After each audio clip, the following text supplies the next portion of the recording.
I'm a police officer. I'm the first one on the scene. We gotta make sure no one comes in and tampers with the evidence. Yo, that's not good, homie. It's not. Like that.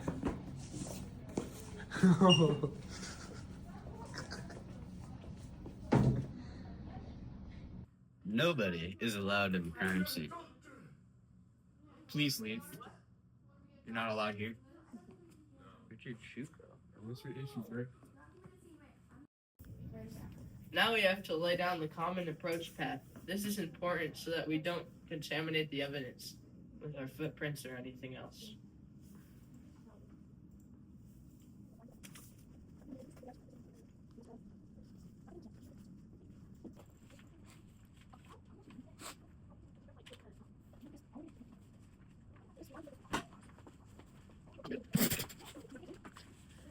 Now that we have the common approach path, there'll only be one way in and out of the crime scene. Okay, shut up. To be at the crime scene, you have to wear these things. First, you need to wear boot covers for your shoes to make sure you don't leave any unwanted evidence. Then you have to wear a full body coloring suit with a hood, and you wear a mask. And then you need to wear gloves. I got my mask and now I'm ready to go do some investigating. Yo, I look stupid. Why did you guys tell me this? We will be using a parallel search method to find any evidence that we might have missed, because this is a relatively small indoor area.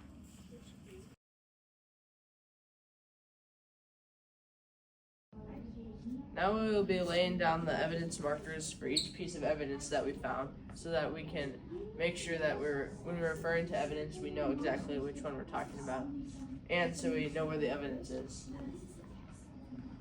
First, we have the pillow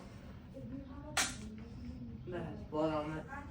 And then we have the gun, the hobby horse, which was the murder weapon, the shoe left by the suspect, and the mask. First, we have to inspect and identify the body. Looks like he has his wallet on him.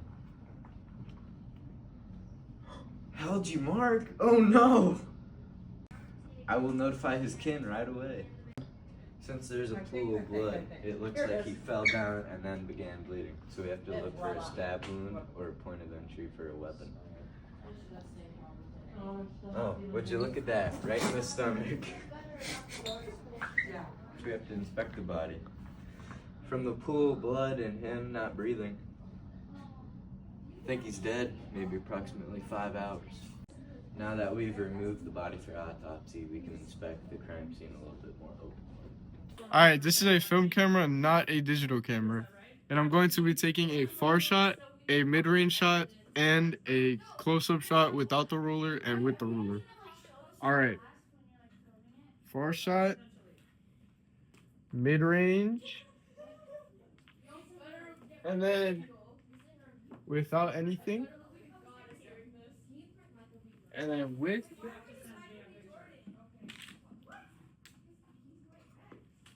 Okay. Don't say why you take it without me. Okay. Now I took it without the evidence and the ruler because what happens is that it blocks. It may block some stuff that is on the ground, and that will not help our investigation. Now we are doing the crime scene sketch to show where all the evidence is.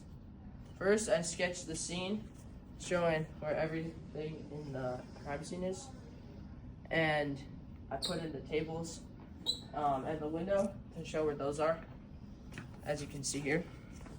And here's the window. Then I draw the body, making sure to show how the arms and legs are for future reference. And finally, I will put in the pieces of evidence.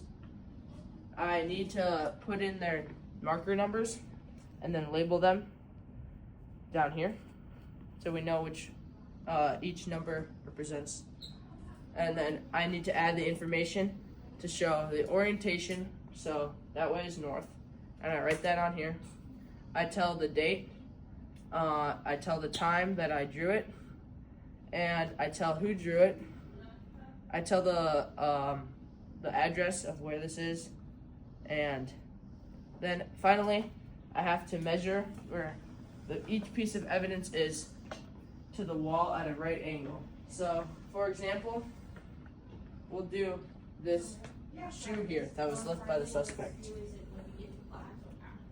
To measure, I'm gonna put it at a right angle, and since I know how long this is, and I must measure it in centimeters. So this is 100 centimeters.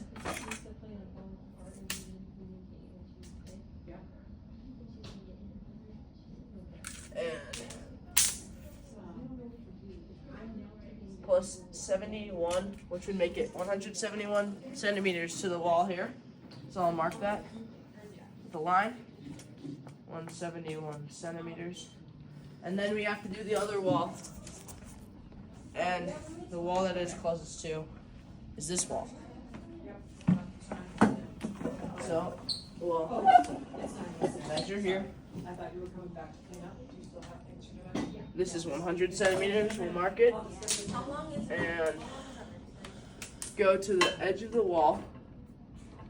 And that is 70. So it is also 170 centimeters this way.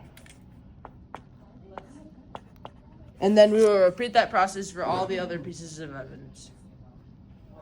Or just like We will also do that process for measuring the body by measuring from the top of the head to the closest walls. Go. So when properly collecting the evidence, you have to make sure you're wearing the forensics gear to make sure you don't get any fingerprints or like particles on the evidence, so you don't mess it up and you don't contaminate it. For shoes, you take the evidence, get ink on it, or you get ink on the print, and you stamp it. And this leaves a footprint, so you're able to properly document the footprint. And then after that, you put it, the evidence,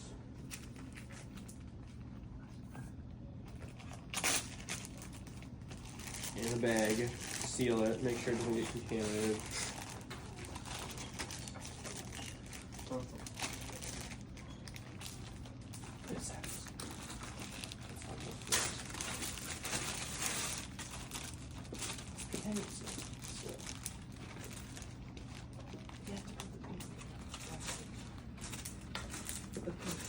And then you also seal up the mold. To properly store and collect a gun, you must first make sure that all the ammunition is taken out of the gun and stored in a separate place, and then you put the gun in a special gun box.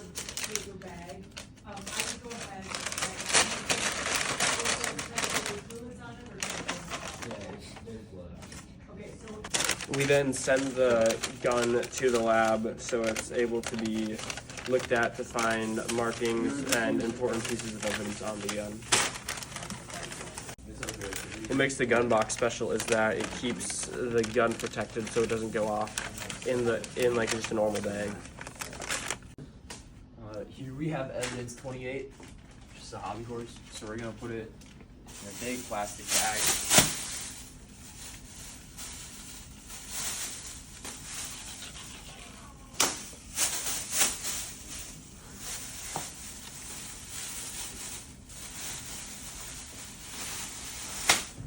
Yep. So no fluids on it, so we can seal it up completely.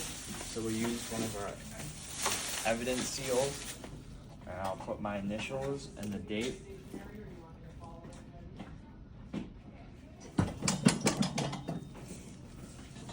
And seal it. And we also have our evidence label. Just case number. And this is evidence 28.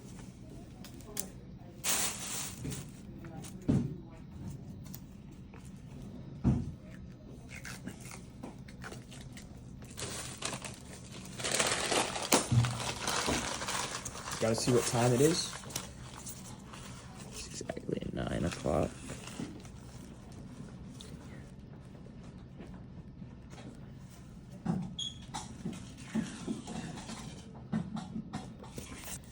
We have to make sure we have all this correct and that the seal is on so it can't be tampered with, because if there's any sign that is tampered with in court, they will drop the case and justice will not be served. One. All right, we have to get the face covering in the bag now. Okay. Be very careful not to cross contaminate. Okay. You got I'm it. going to put the pillow in a cardboard box. Alright, I put it in a cardboard box because it is breathable and so that also the blood can dry. I also put the top so it wouldn't get tampered with.